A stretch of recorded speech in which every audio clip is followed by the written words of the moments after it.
এক মহিলাকে শ্লীলতাহানির অভিযোগে এক যুবককে গ্রেফতার করেছে পূর্ব বর্ধমান জেলার মন্তেশ্বর থানার পুলিশ। তুমি একটা মহিলাকে অসভ্য আচরণ বা রাস্তাঘাটে আটকিয়েছিলে? না না, ধৃতকে মঙ্গলবার কালনা আদালতে তোলে পুলিশ।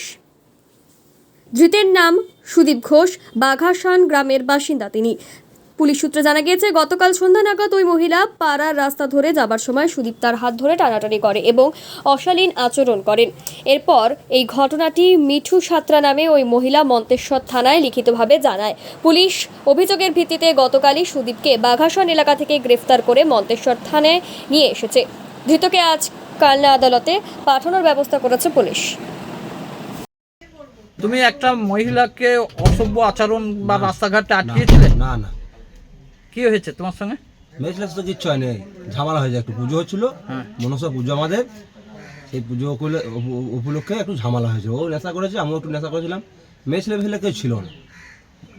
তাকে মারধর করেছো? মারধর হ্যাঁ করেছো? হ্যাঁ, একটু ও করেছে, আমরাও করেছি। আমার আঙুলটা ভেঙে দিয়েছে। মারধর।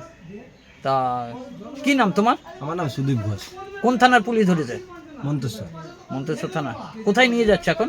তখন কানলা নিয়ে যাচ্ছে বুঝে, কানলা নিয়ে যাচ্ছে। কবে হয়েছিল ঘটনা? কালকে কালকে হয়েছে। তোমার বাড়ি কোথায়? বাগাতন আর বাগাতন।